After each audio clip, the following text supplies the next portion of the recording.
Good morning, good afternoon, good evening, guys. It's upper day today, so we're training everything upper body. It's exhausting, frankly. It genuinely out cold afterwards, but it's a good session. So enjoy the video, leave a like and subscribe, that'd be great. Thanks for watching. So we've just started doing bodyweight exercises again because of the cut. It makes sense to do some bodyweight exercises, so we're doing pull-ups and bodyweight dips. And as you can see, when I do my dips, I try and lean forward as much as possible. So for my first set, I lean forward with my legs back, but then you'll see later on, I try and bring my knees up forward into a sort of L-sit position, because that actually makes it a lot easier to lean forward because it forces your upper body to lean forward. Like it puts you in that position naturally without having to try and force it and be uncomfortable. So that way it's much more of a chest focused dip and less of a tricep focused dip. But yeah, dips are feeling good. It's a good re-addition of an exercise to the session, and we're all enjoying it right now. And then later on, when I start maintaining or bulking again, most likely, I'll probably go to the machine dips, like with resistance rather than body weight, because the position might not be as good, but it's easier to track. Here on a cut, it's easy to track progress because I'm losing weight. When bulking, you're gaining weight, so it's harder to track body weight exercises consistently. But yeah, so dips are back in. Very nice. You're first? Yeah, I never had cheese. I'm not a big cheese fan, so... We're now on to cable flies. This upper day is more of a chest focused day, so we start with chest, whereas the other upper day is a back focused day, so we start with back. And this chest day is more of a flying sort of day, if that makes sense. On the other upper day we do 2 pressing movements and 1 fly movement. Here we do 1 pressing movements and 2 fly movements. It just adds a bit of variety and keeps things changing and doesn't keep things mundane. So yeah, here we're doing 3 sets of incline cable flies, seated, because more stability when seated. See in the back there's a little setup with plates and a bar, just to push the seat out more and allow for a bigger stretch at the bottom of the movement. Very good exercise, actually. It was shown to me by a friend of mine, and I quite enjoy it. And then so we do this, and then after we've got pec flies, regular seated pec flies. And this way we've done 2 fly movements with really deep stretches, and then on the other day we do our main set of pressing movements, because you got to do both. And it allows us to not have to train front delts too much, because the pressing hits the front delts as well, especially incline pressing, which is the exercises we do are both incline pressing movements. So this way front delts aren't overworked by being trained on their own, and they are worked enough by going through pressing movements. And as you can see at the top of the movement, I'm not touching my hands because there's no point, there's no tension at that point. So hands come all the way up just in of the shoulders, just shy of inside of the shoulders. That way tension is kept on the chest the whole time, and at no point am I losing tension unnecessarily by trying to tap my hands together. Now we're on to the regular seated pec fly. So here the seat's up quite high because if the seat's too low, it's a lot of front delt, and that way the goal of this is to be hitting chest, not front delts. So seats up high, and the bars or the handles are pushed as far back as they can before it becomes a rear delt fly.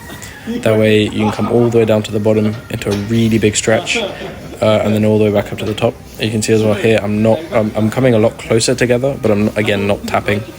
The tapping's not all that important. There's no bigger contraction from just shy of tapping, about a fist apart, and tapping. It's more of a waste of energy using other muscles, really. So just shy of tapping, coming up to the top, getting a good contraction, and then all the way back down to a big stretch. The stretch is the most important part of the movement, so really have to focus that portion. So for my second set here, I've upped the weight. So the weight's now up to 83 from 75, because I was getting 14 reps at 75, so up to 83 to allow myself to get closer to about 10 reps and still get a big stretch at the bottom.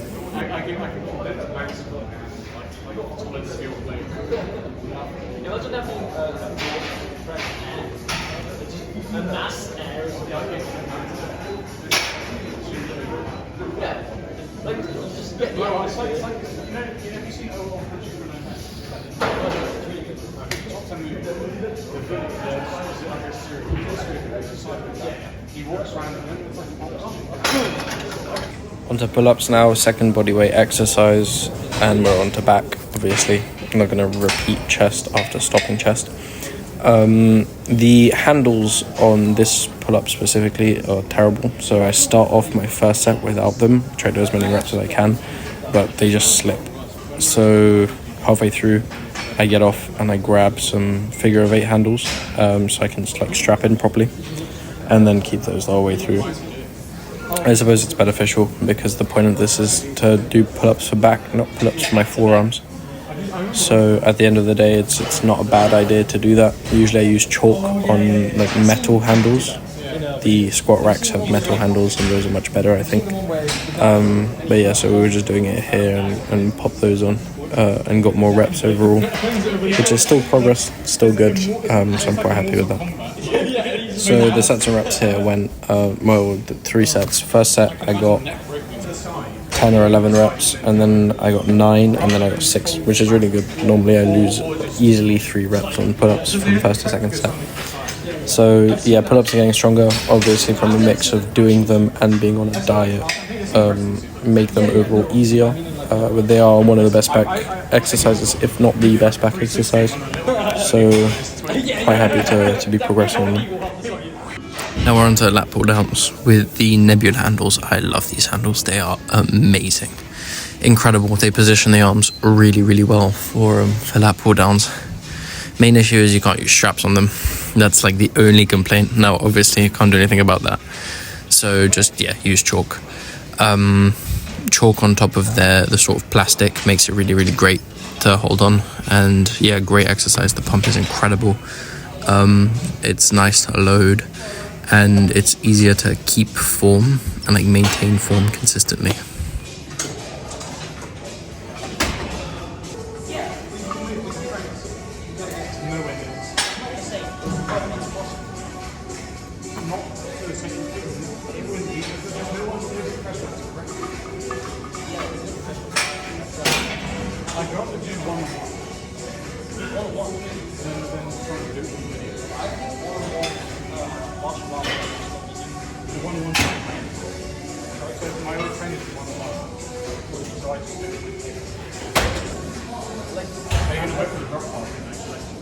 That's expensive.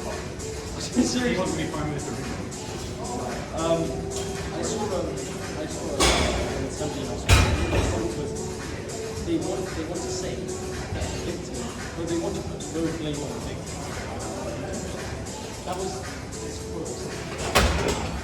So next exercise is a seated low row. Normally I'll do a sort of parallel row, but sadly I was taken.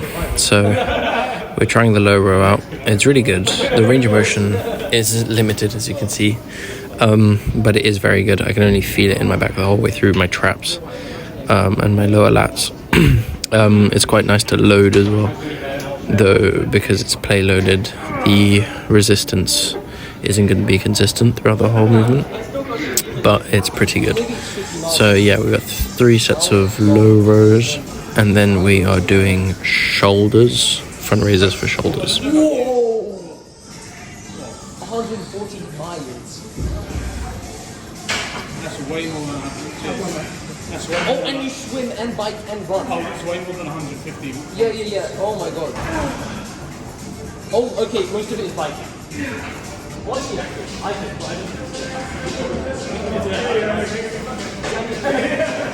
don't know how much you spend to get to it, but there's a biking first.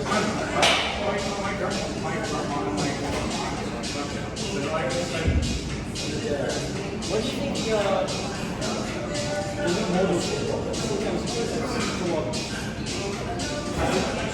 So we upped the weight on front raises.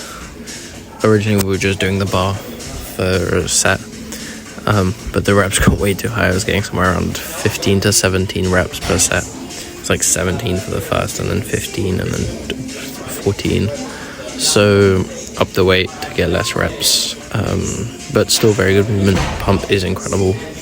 Feels much better than a lateral raise. However, doing this after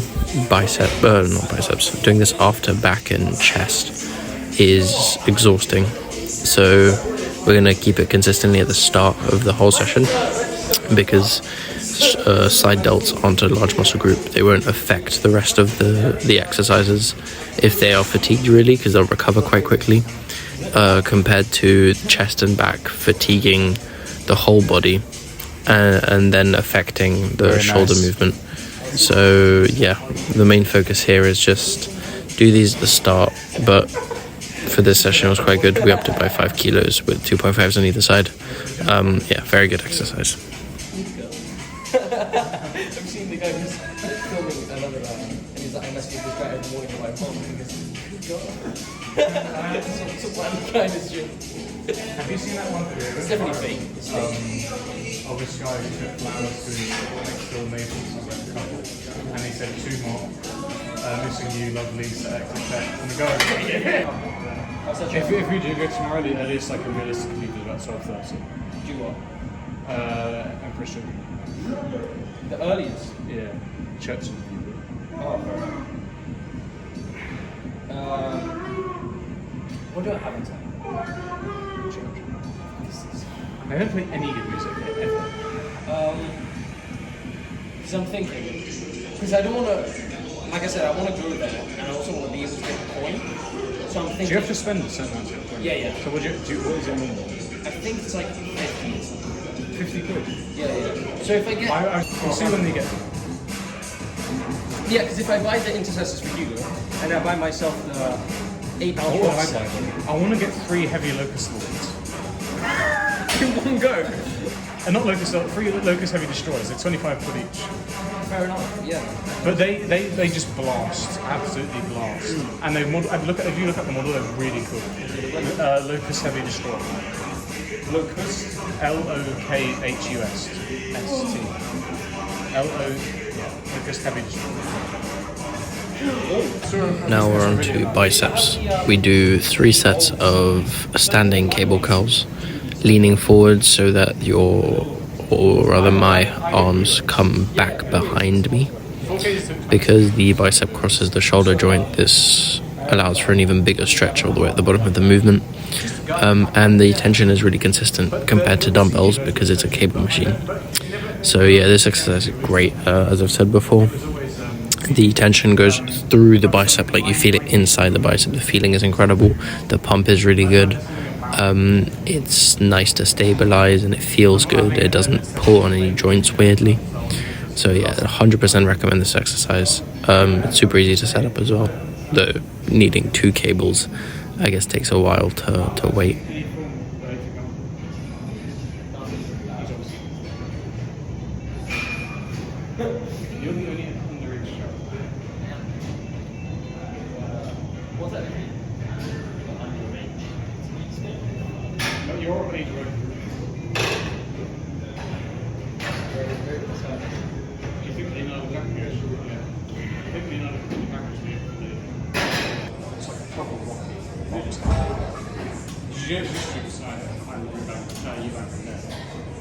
No. So because they're both junior, they're both Ben Junior and Eubank Junior. And in the 80s, because Chris Eubank, senior, it's like one of the best muscles, arguably the best muscle. Mate, no, but I'm not late. He's up there. He's up there. But in one match, fencing, and he gave them like the most severe damage on top. And we finish up on tricep push downs. I do push downs now over extensions just because extensions I feel weird to do. Like the position is weird to get into, and the pulling, you get told sometimes to pull through to your hips, pull down, and it's always a bit flimsy with the rope.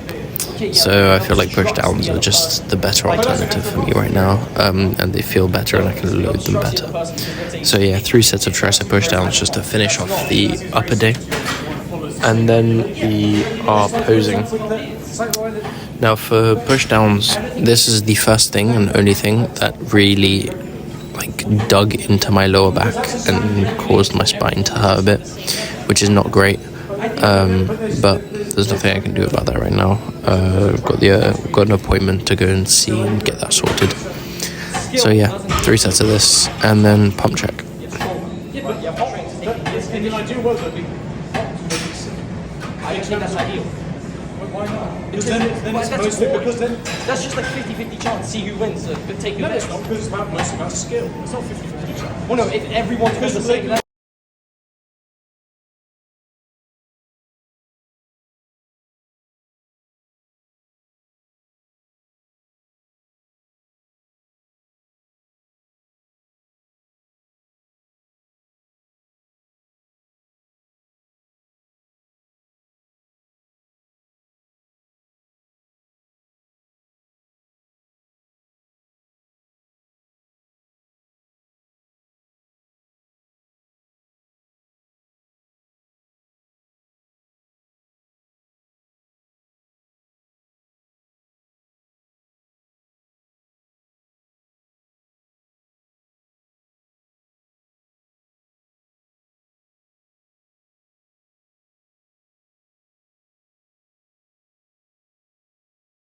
Thanks for watching and goodbye.